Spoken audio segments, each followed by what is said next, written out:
Okay.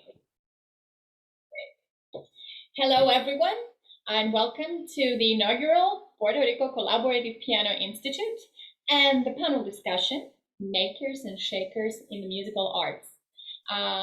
It's a great pleasure today to have with me an award-winning young pianist, educator, activist in musical arts, and actually, yeah, I would say activist, right? An activist for quality musical education, a dedicated pianist, a very talented musician, I have to say, mesmerizing playing, with a unique perspective and a multicultural approach to classical music, an artist with a mission and a vision. Welcome, Dr. Patricio Molina. It's nice. Well, thank you so much for the introduction. Wow, I'm very impressed with that person that you introduced. So I'm honored to be You are here. an impressive artist, and of course, Thank you. okay. I'm honored to be part of this. So thank you so much. Compliments aside, we're all looking forward to your presentation, especially me. We discussed a little bit about our connections in our heritage and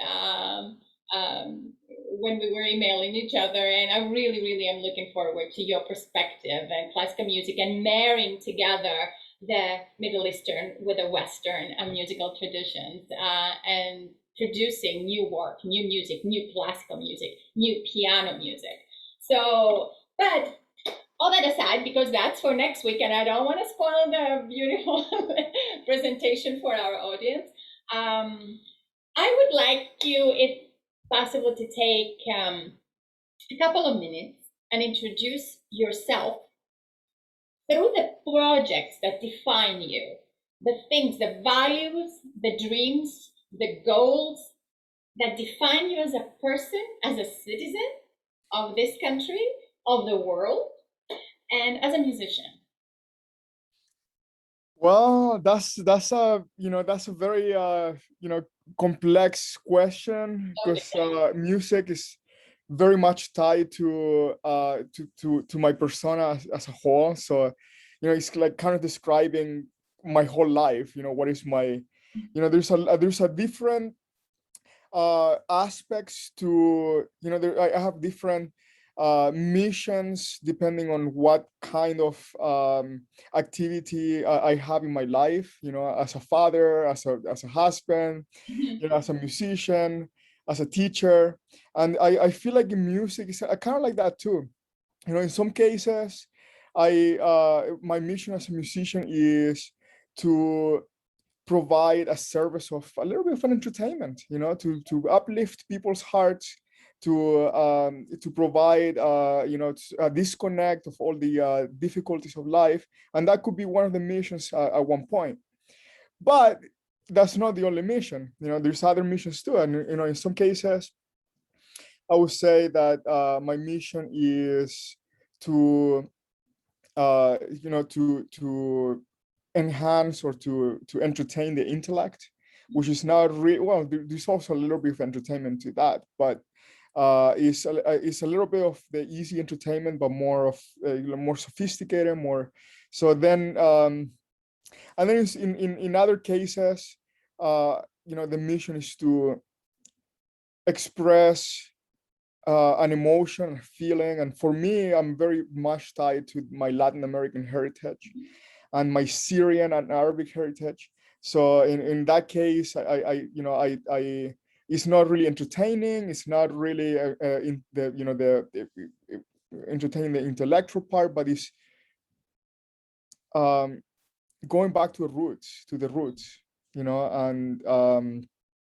and celebrating that and showing that to and celebrating the roots through music. Well, there's something to be said too about, we very often separate the intellect from the emotional world, the intellectual from the emotional world. I personally don't think that they are that separated, because depth of emotion also signals kind of a adventurous and deep spirit, like looking for answers to questions, looking for solace to pain. And you are one of these people that combines a cultural heritage that that is emotionally loaded on both sides, I would say.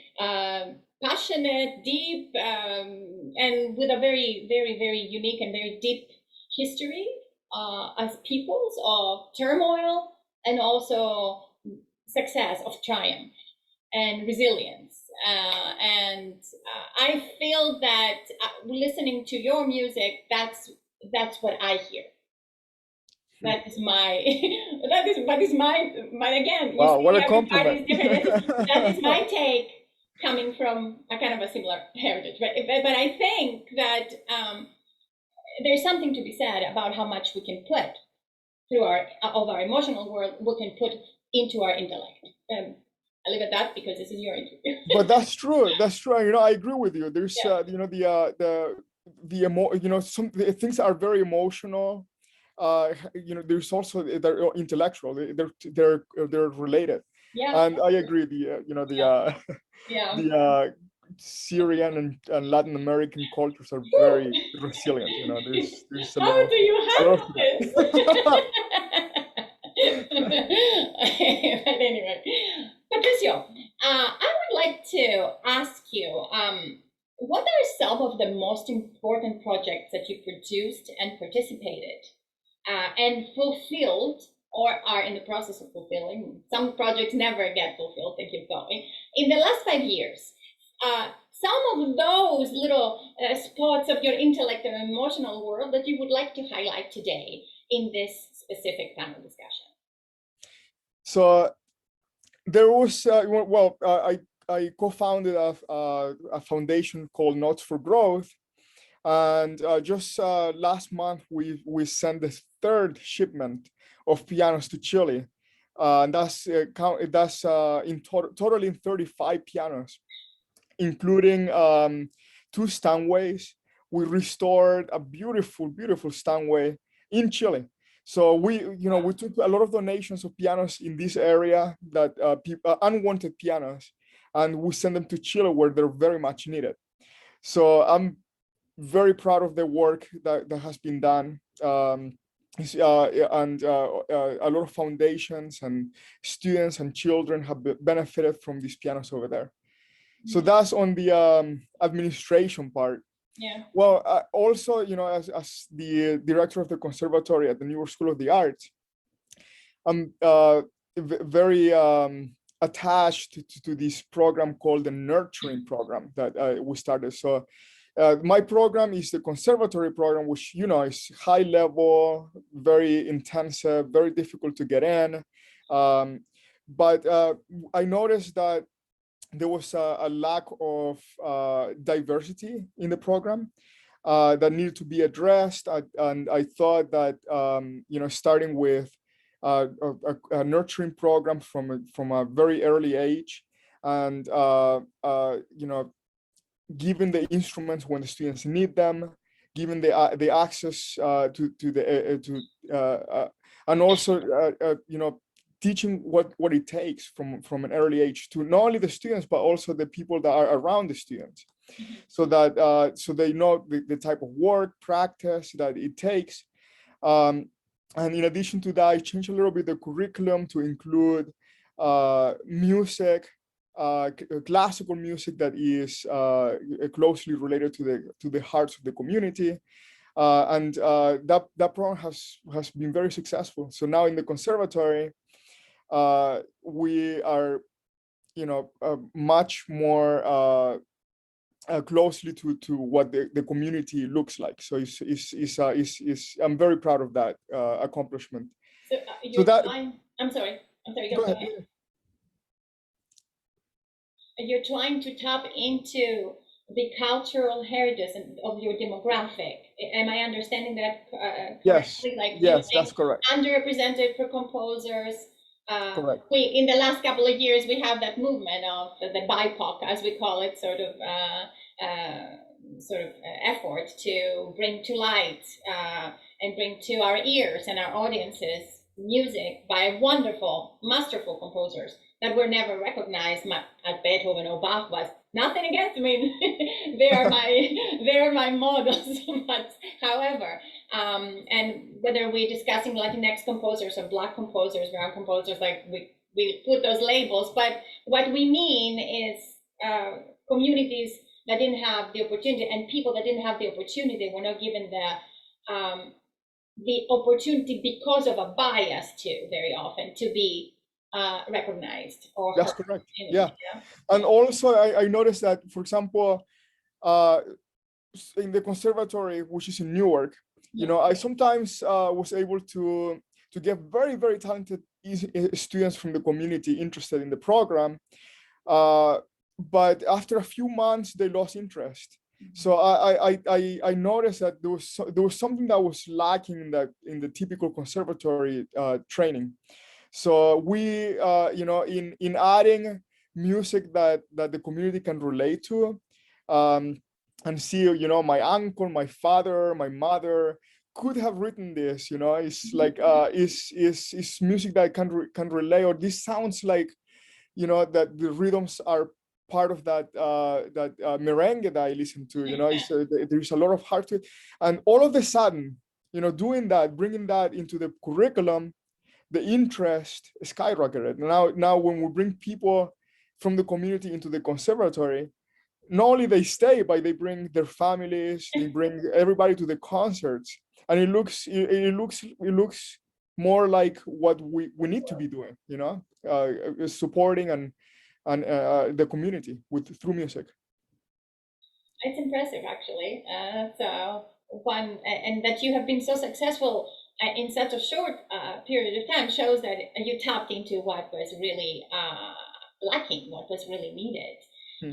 I feel sometimes with some of my students that, you know, if you don't see yourself in what you do, then you lose interest because you don't feel represented. You are not there. They don't take you into consideration. So you're doing somebody else's. That's then my somebody else's music, somebody else that is supposed to be better, right? In some minds, and by doing such, this is such a wonderful effort.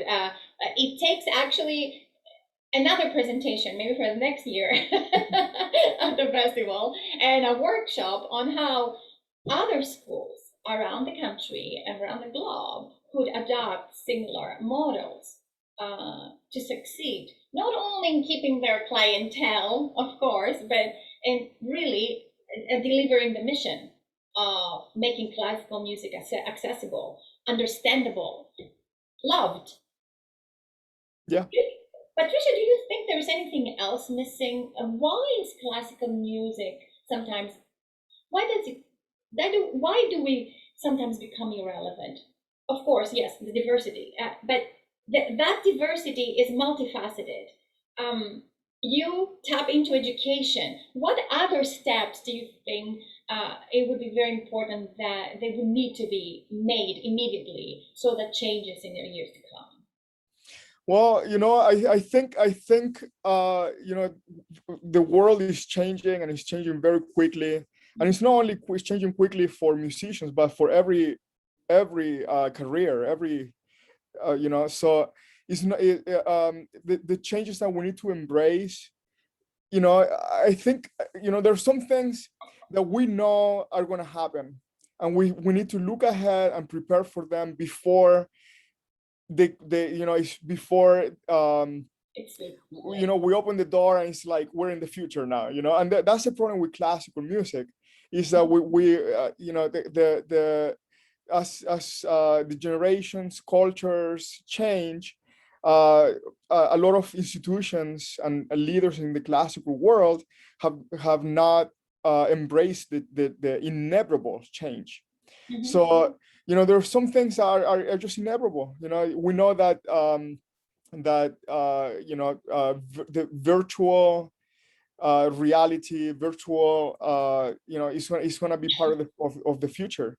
We know, you know, that you know, the technology and you know, so Needs to become a when part that of our happens, we can't be just say, oh, whoops, you know, it's we're behind. And instead of just look at the things that are inevitably going to happen, and just look into that. So in 15 years, 20 years, that's going to happen. So why not we as classical musicians embrace it and adapt to it? Mm-hmm. Yeah, it's like a way to keep classical music relevant, but more than that, like by tapping into, well, yes, it's inevitable, as you said, the world goes on. We cannot address classical music and play classical music the way we played it 60 years ago. Yeah, yeah. And that brings me to venues.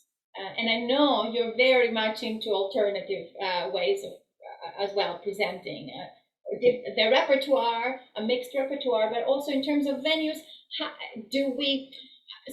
Sometimes I feel that a lot of communities are not in touch with what we call the concert hall, and just sitting in the recital hall quietly, not moving, not talking, and nothing, and kind of not clapping in between movements, or which they don't know very often, and why would they? And I wonder, what is your opinion about that? What is your take? What would be your dream for the future? Well, I mean, there's a place for that too. I mean, sometimes, and I think there's a real marketing strength for classical musicians Mhm. in the acoustic music, in marketing that as, the maybe, right? Maybe the only genre that is truly, completely, acoustic music. Mhm. So there's a strength to marketing it this way. But yeah, I mean, I would, I would, I lost my train of thought. No, in terms of like alternative performance venues, an alternative way of presenting Yeah, your but work. that's, yeah. So Yeah. but it doesn't mean that we cannot embrace the future. Like for example, right now, Apple Music just came up with a spatial audio. That's a brand new thing. And if you're working on an album, uh, that you have to keep that in mind and Yes. embrace that spatial audio and put it into the into the because that's going to be the future of listening to music. Mhm. So yeah, I mean the venues, I would say there's no better or worse venue. No. They're all different, and like when we said in the beginning, I have a lot of missions when I talk about music.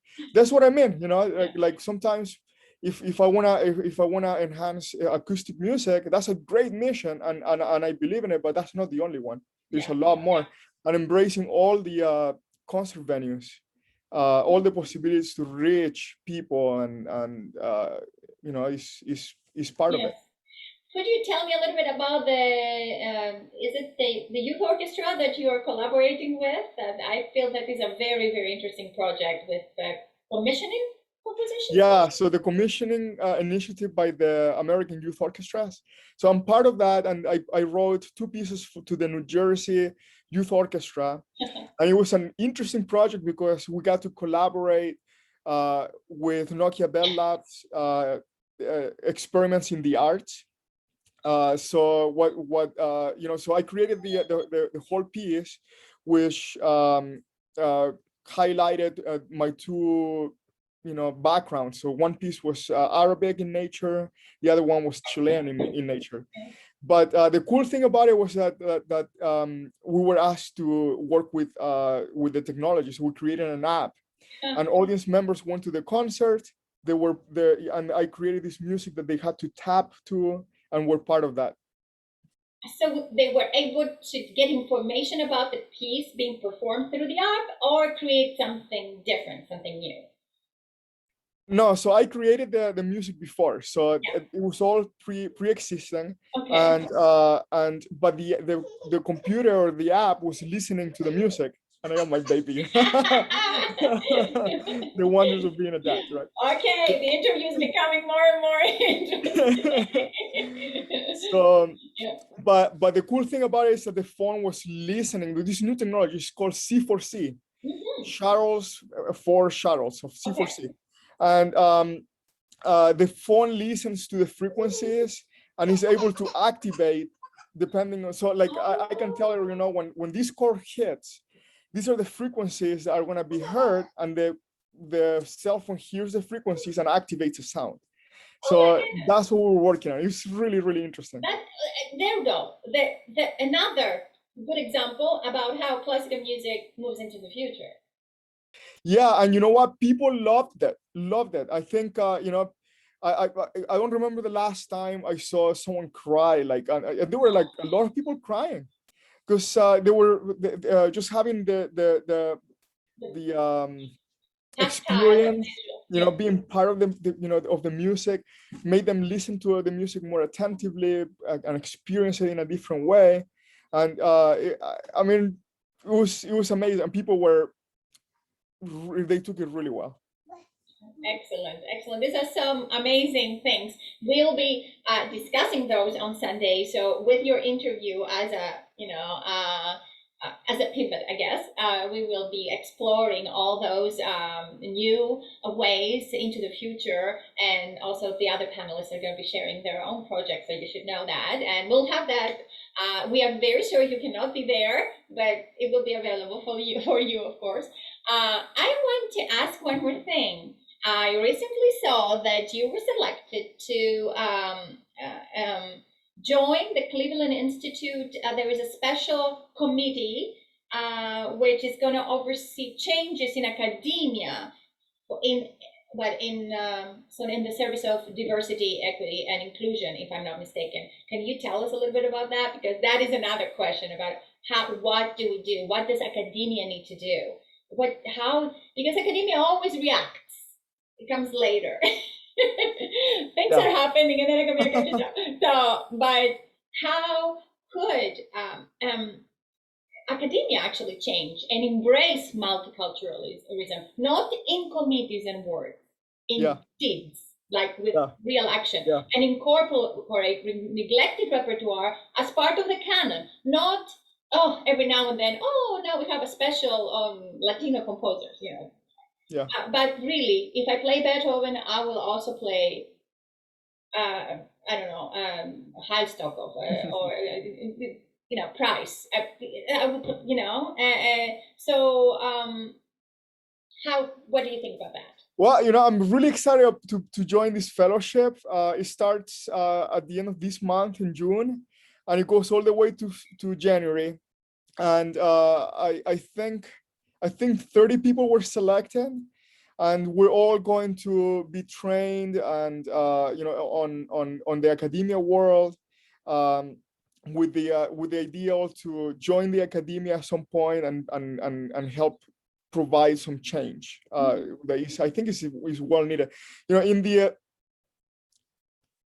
30 years I've been studying piano, or 29, 28 years, whatever, that I've been studying piano, and all the education that I took with the double doctorate and the masters and pre-college, and it went back, it goes well. So all of that education, I never heard of an Arabic musician. I never heard of a Chilean musician. Yeah, so I had to learn it myself. Actually, I lied. There's one teacher that told me about a Chilean musician, but it was almost like passing. It was like, yeah, this, by the way, but let's focus on the same things. So by the time I finished, and I was looking into doing my thesis for the composition, I realized that that the two of my backgrounds, okay, were absolutely neglected through all this whole education, and we're studying this high level, right? Yes. High level music education. What happened? What happened? So and the teachers, I don't blame the teachers, because they were great. I had a great education, so it's not that, but there's an important part that was missing. So I hope that being part of this fellowship, I can be help part of that change, and help bring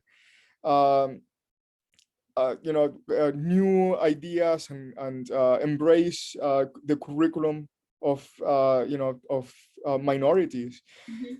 And I leave with one more thing that I have a friend. I'm gonna leave unnamed for now, but she's a college professor, African American woman, and we had a conversation about the academia, and she told me that she has to struggle to get her ideas and her to be taken seriously, and she even the students sometimes they, like, don't take her seriously.